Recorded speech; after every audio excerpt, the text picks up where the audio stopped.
In this unit in fiction, we're thinking about the play of the novel, and in comparison to the density and the focus and effect of the short story, how the novel has a bit more kind of artistic room to explore and to play. And so a perfect example of this is the Mexican novelist Valeria Luiselli and her great novel, The Story of My Teeth. So we'll look at the levels of play within this novel here. First, we want to put this in context that Luiselli's novel is from the beginning, and its kind of foundations an act of play in a lot of ways, and in the ways that she thinks about storytelling and the production of art. This novel is grounded in a project that she does for the Jumex Museum and its art collection in Mexico, and is kind of is written as a fictional catalog to an exhibit there, which was called The Hunter and the Factory. So this project was commissioned of her in January 2013. The Jumex Museum, which is attached to the Jumex fruit and juice factory, and is a worldwide kind of significant art collection. And so Luiselli is kind of thinking about, how do I write this fictional catalog for this artistic installation, given that it's at a juice factory. And so she thinks about this on various levels of play within the novel. As she says, and this is in the afterword to the novel that you have, I decided to write tangentially, even allegorically, about the art world, and to focus on the life of the factory, to write not so much about, but for the factory workers. And so she starts off by thinking about audience here. How does she write for those who work within the factory, which is next door to the art museum itself? And so she uses two models here. The first is that she goes back to the tradition of the tobacco reader, which is a 19th century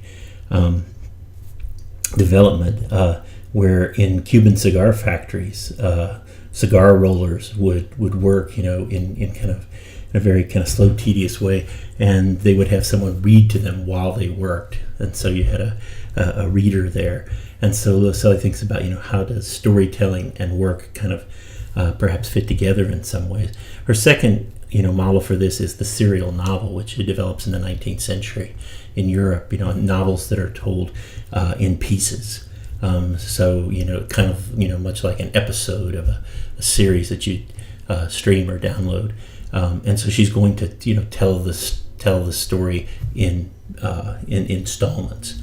And so she writes this first installment, and then she gives it to a reading group of people who work at the Jumex factory, and then they respond to her, and then she writes the next section. And so this kind of ongoing collaboration between writer and reader is a very much a part of the play of the novel. And sometimes you see there's some disjointedness to the novel, and part of that disjointedness is the play of working between readers responding to the writer, and the writer responding back to the reader in the next installment. Also, here you can think about the novel as an object, or how is the book an art object in and of itself. So, as both she and the translator mentioned here, the translation itself is kind of another form of the novel. So that the original publication of this in Spanish had its own kind of value as a work of art, and the translation becomes another version.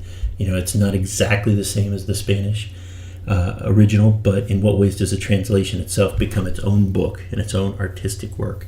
Also, you can think about maybe in your responses the photographs and the prints that are interspersed within the novel. How those add to your reading of the book. Do you read the photographs differently than you read the text on the page, or how do you respond to the prints that are between the chapters here? Within the novel itself, you get an introduction to a character named Highway, who is the first-person storyteller, the narrator here.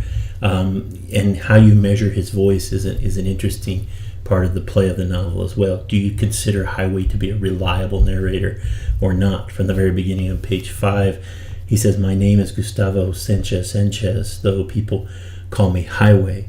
And so from the very beginning, he's kind of connecting himself to literary traditions here, to Cervantes' novel Don Quixote, and he'll make literary references throughout his storytelling, where he attaches himself to literary traditions and authors as members of his family or friends. Do you trust him in the end, though, as he makes these connections? He plays around with the way a story should work, as he says near the very beginning of the novel. As with any other story, this one begins with the beginning, and then comes the middle, and then the end. Is it so easy to break the novel down, though, into those pieces where you find the beginning, the middle, and the end? In what ways does he play with your expectations of how a story should be told? Does it sometimes feel like things are out of sequence, or that there are parts missing? That's another big part of the play of the novel here.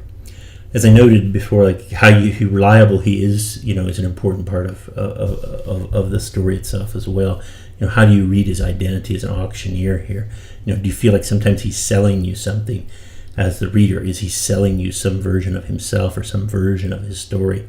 And part of that that version of himself is not only his identity as an auctioneer, but his possession of, as he says on page 25, the sacred teeth of none other than Marilyn Monroe. In what ways is he selling you the idea that he's had these teeth implanted from the Hollywood starlet?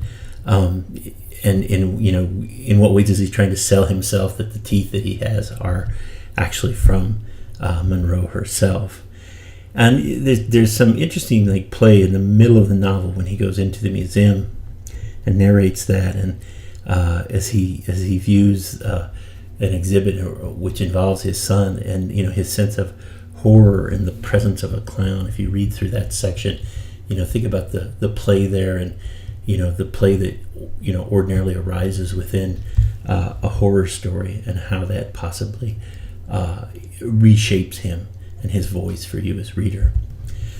And finally, here, one of the things that Louiselli is thinking about on a larger scale is a sense of, what is art's value more generally, and what is the novel's value specifically here in some ways. And part of that comes out of the fact that Highway is an auctioneer and a storyteller. In what ways does a novelist or storyteller have to sell themselves and sell the story, in the larger economy, as well as in the interactions between reader and writer here? This comes out very specifically as Highway presents his allegoric lots for auction, as he tries to establish the value of various objects that belong to him and that he wants to sell to you. How is their value posited or mediated through those stories? Do you trust those stories? Do you trust Highway to give you a fair sense? In the same way, do you trust the author's kind of play within the larger novel? And the question that Louiselli will come back to is saying, what's the more general value of artistic objects? How do they accrue value, or what gives them value? So you go to the Art Institute in Chicago and you look at a painting. What is it that makes that painting valuable? Is it the aesthetic qualities of the painting itself? The artistic work and focus, the identity of the painter. Is it the beauty of the object, or is it a play of more economic forces, that determine those values? Does the novel similarly have a value that's mediated through economic forces, or is it about, a novel's beauty or aesthetic qualities? Does one of the things that comes out in Highway story is the value of autobiography? As a reader, and as you read Highway's story, how do you and Highway kind of negotiate a sense of his tale's value in the end? Is this a valuable novel to read? Is it valuable to know Highway's story? And this engages a sense, as Louiselli will say in the afterword, the reader and writer are collaborators always within fiction. In what ways is the value of the story kind of determined in that interaction between reader and writer?